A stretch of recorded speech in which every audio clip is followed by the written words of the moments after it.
Hello, everyone. Welcome back into another episode of the Bet on Me podcast. It is Friday, April 29th, 2022. And let's go ahead and jump right into things. We had the NFL draft last night, the first round of the NFL draft, and it was pretty exciting. We had a lot of SEC players go in the first round. I believe the first five players in the draft. Let me go ahead and see, check this, make sure I'm telling it right. Yeah. Well, no, actually, it was the first seven players of the draft were all defensive. The wide receiver didn't go until pick number 8. That was Drake London out of USC, wide receiver, and he went to the Atlanta Falcons.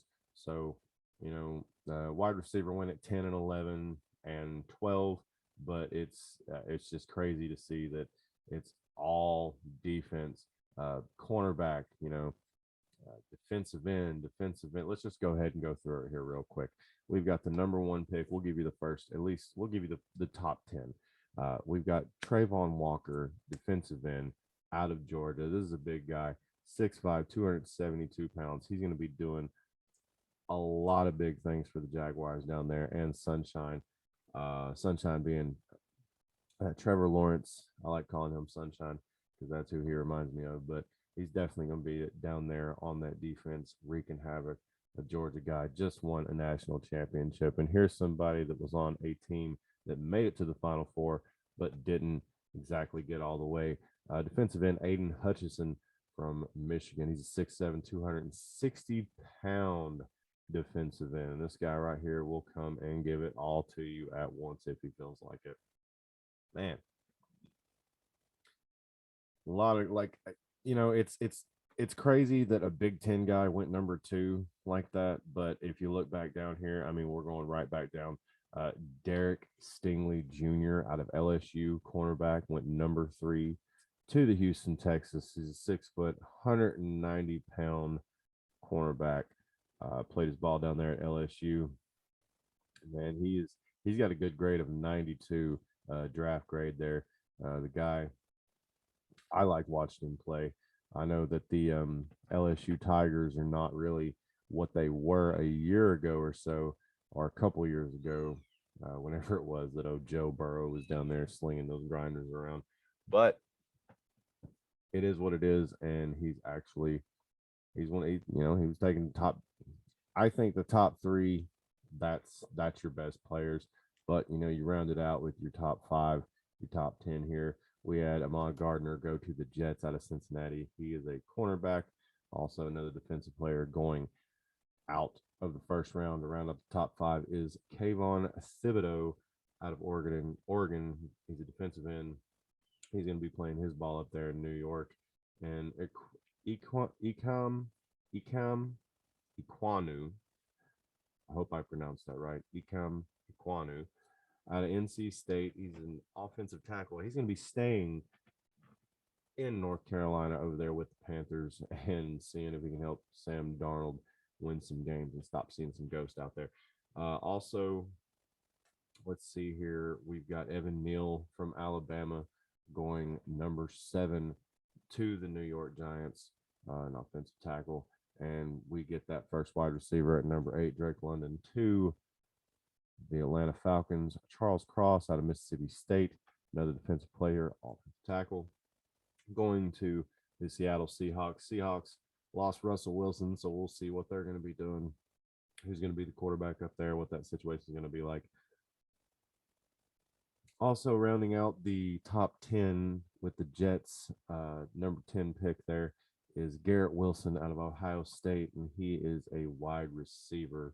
I believe, yeah, he's just a 6 foot wide receiver, 183 pounds. So, not really a big guy, but has a really good draft rating of 93. So, I mean, the draft I think was really cool. I enjoyed watching everything that I did. It's always a blast. It's always fun. I checked out a little bit. I actually didn't watch any of ESPN's coverage, but I did check out Pat McAfee's coverage, the Pat McAfee show, and it was awesome. They had Aaron Rodgers on there. He was talking about what was going on with Devontae Adams and leaving, and Devontae wants to get his money. I'm sure, Aaron doesn't like the fact that he lost Devontae, but, you know, uh, Aaron's probably not too much longer for the NFL world. So, you got to take all that in consideration. When you're a young guy playing in this league, how long do you want to stick it out on a team with a guy like that? Unless you're on a team with Tom Brady, which, I mean, the guy retires and comes right back and just keeps playing and playing and playing. And he's probably going to play another 50 years, and there's nothing anybody can do about it. But it is what it is. Also, guys, want to talk about something new that the podcast channel is doing here.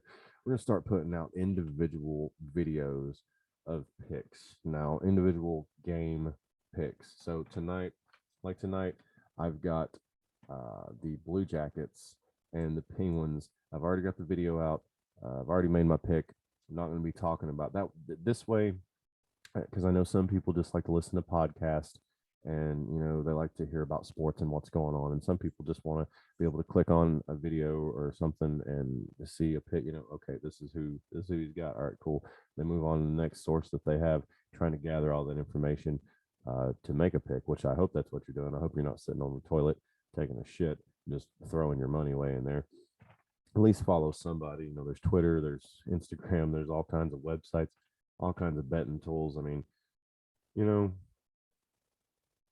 when I do this, I like to watch several different people. I like to visit several different websites, and I like to check out the stats, and then I like to look at the lines, and I like to form an opinion for myself. So if you're not doing that when you're gambling, then I wouldn't waste too much money in this, because you're just going to throw it away, because gambling is not as easy as everybody thinks. I know a lot of people think, oh, I can just jump on here. I know sports well enough. This team will win. This team will win. It's not always the case. There's people out games, players, mental health. I don't really want to say too much about that because I know that's a touchy subject, but players like Ben Simmons, who say he has a mental block and that's why he can't play. Let me go ahead and tell you something right now. If I try to go to work and tell them I have some kind of mental block, they're not going to pay me the $15 an hour if they pay me to do the job if I'm not going to do it. So I don't understand. I know they're under contract, but I just don't understand these NBA teams that pay these players millions of dollars a year, and these players say they can't play. I'm sorry, but if I own the team and I'm paying you millions of dollars and you don't come out there and you don't play, I'm not paying you. Like, I'm not paying you millions of dollars to sit at home and come sit courtside for a front row seat at the game and live off the celebrity if you're not going to do anything, perform and produce. I mean, that's just me. Ben Simmons, he could have problems. I don't know. He looked like he played just fine in Philadelphia with the Sixers, but I guess Joel. I mean, I don't think I can play with Joel either, to be honest with you, even though that guy is a beast. But if Joel doesn't score like 34, 35 points, 40 points, they don't usually win games, and that's hard to do. Anyway, I don't even know how I got onto that. I was just reading something about that earlier, that, mental block or whatever, and it's just crazy. Like, pay me millions of dollars and give me an out where I can just sit there and be lazy and let me see if I take it. I mean, that's terrible, I know. I probably wouldn't take it because I would be probably more of the mindset of wanting to win, but it's hard to gamble on these games is what I'm saying, because you never know what these players are thinking. There was a point in Kevin Durant when he said, he didn't care about your over or under or something like that, or he made a comment like your overs didn't hit, did they, or some shit. So, like, some of these players, I think, will intentionally sandbag their stats anymore, depending on who they are and how much people attack them on social media about it. So there's a lot of factors going into all this stuff. But that's why I thought I would do the individual videos and give everybody some content to watch there with just, that way you can just click on it. It'll be on the thumbnail. You'll see the teams that I'm talking about, and click on it and you can get the pick, and you can even fast forward through it if you want to. Picks are toward the end, middle and end of the videos. So you can just fast forward about a minute in, and that'll probably be where I'm giving the pick, and just go ahead and get it from there. And yeah, I just think that'll be better than doing a podcast and throwing a bunch of them into the podcast, because I don't think a lot of people want to listen to a whole podcast to get picks. So if you're listening to the podcast anymore, there's going to be a lot more rambling, ranting, talking about things that I think are ignorant, are not ignorant, are necessary, or not necessary in sports. So, like here's one. Here's one. I'll go ahead and get into this. Like the need for LeBron James to tweet about everything happening in the NBA is as if he is the ambassador for the game or something. And then Skip Bayless, the need for Skip Bayless to tweet LeBron at 2:30 a.m. asking, and he doesn't even add him. This is what's great. He doesn't even add him. He just tweets at him, or he tweets his name in his tweets and says, "LeBron, where are you? I'm up. It's 2 a.m. What are you doing?" It's like, Skip, go to bed. Like, what are you doing? Jesus. Anyway, the world of sports is crazy, and we're going to start talking a lot more about it. But that's just going to be the podcast. We're going to start doing the individual picks and videos. We're going to start putting them on the YouTube, but we're still going to talk about games. We're still going to talk about the big games. I'm not necessarily not going to talk about them. Like tonight, we got the Memphis Grizzlies taking on the Minnesota Timberwolves. This one's going to be a good one. I think that Memphis ultimately wins the series. But tonight, I don't know. Tonight, this one feels like the Timberwolves could get this one tonight, but I'm not really sure because Ja is a bucket, and I've said that a lot. And he's averaging right now. I think it's 27.4 points a game, 5 rebounds, and about 7 assists per game. And Karl Anthony Towns is averaging about 25 points a game, about 10 rebounds, and about 4 assists per game. So, I mean, clearly Ja is the better scorer. Towns a better rebounder, and Ja is the better assist person. So, also the Grizzlies are 56-26 for the season, and the Timberwolves are 46-36 on the season. But here's a stat right here that you really want to pay attention to. The Timberwolves are 26-15 at home.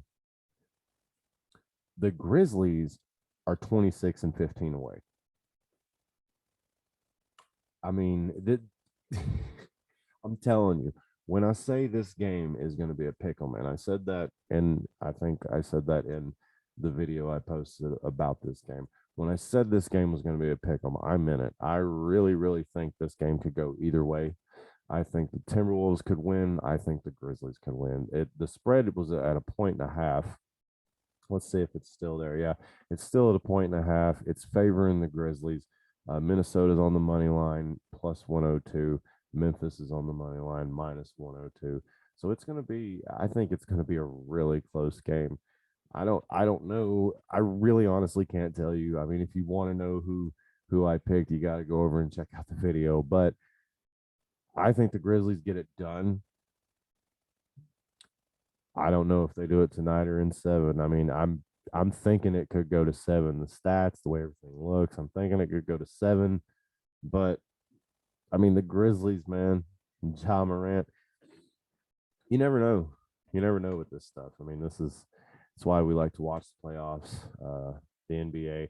Not really much of a NBA person before the playoffs. Not really much of an NBA person in general, anyway. But when the playoffs are going and there's something to bet on, we've got to be throwing some money on it. We got to have a little bit of action, right? Got to have a little bit of action. Also tonight we got some NHL, and I'll give you guys one NHL pick tonight. That way I'm not leaving you with nothing here on the podcast. We'll do that. We'll give one. We've got, let's see here, who was it? My favorite team to bet on in the NHL anymore. It's the Florida Panthers taking on the Montreal Canadiens. Florida Panthers minus 195 on the money line. You already know what we're going to go ahead and do. We're going to take them slapping in a $1.50 on the puck line there, minus 113 against the Montreal Canadiens. Montreal Canadiens are plus 235 on the money line, minus 106 on the points, the puck spread there, plus 1.5 pucks. I really think that the Florida Panthers get it done. I really think they beat them. Probably 3-0, 4-0, 4-1. something like that. But I'm pretty sure that they win by at least 2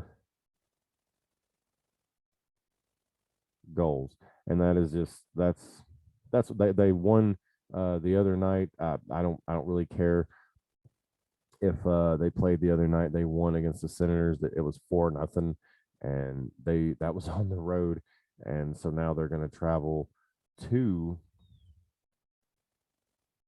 Let's see here. They're going to travel to Montreal and play there. I mean, this could be a trap game. It really could be, but I just like the Panthers. I'm a big fan of the Panthers. I think the Panthers are the team to beat. I think they're going to win the um the cup. And right now they're sitting at 58, 17, and 6. And the Canadians are 21, 49, and 11. So the Canadians could sneak in there and get a win. They really could.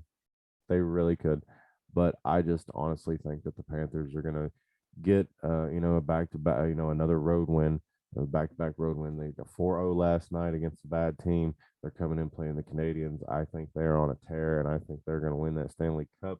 Go ahead and book it and put your money on it now. There's no need to watch anything else, look at any other videos, check out any other pages. The Panthers are winning the Stanley Cup. I've been saying it for months now, and when it happens, go ahead and mark it down. You heard it here on the Bet on Me podcast. Um, yeah, that's. I think that's all I got for today, guys. Probably going to watch a little bit of the second round of the draft when that comes on here in a little bit. I'm pretty sure it starts soon. Yeah, it starts here in a little bit, and I believe the Tampa Bay Buccaneers are the first team on the clock with the first pick in round 2. So we'll see what happens down there for Tampa Bay. I believe it's going on in Vegas. The draft's going on in Vegas this year. So it's pretty cool. They're out there blowing all that damn money. Anyway, guys, I'm going to go ahead and hop off here and go get the day started. Thanks for listening. Make sure you subscribe. Make sure you're listening to us on Spotify and Apple Podcasts. Subscribe to us there. And if you don't, you listen to us on YouTube. Thank you so much. Make sure you like and subscribe to the channel for all the latest updates. And don't forget to check out the new series, the individual game picks, on the Bet on Me podcast YouTube channel. And guys, thank you so much for listening. Let's go out here and have a day. All right. Playoffs are on. The draft's on. Second round. Let's go.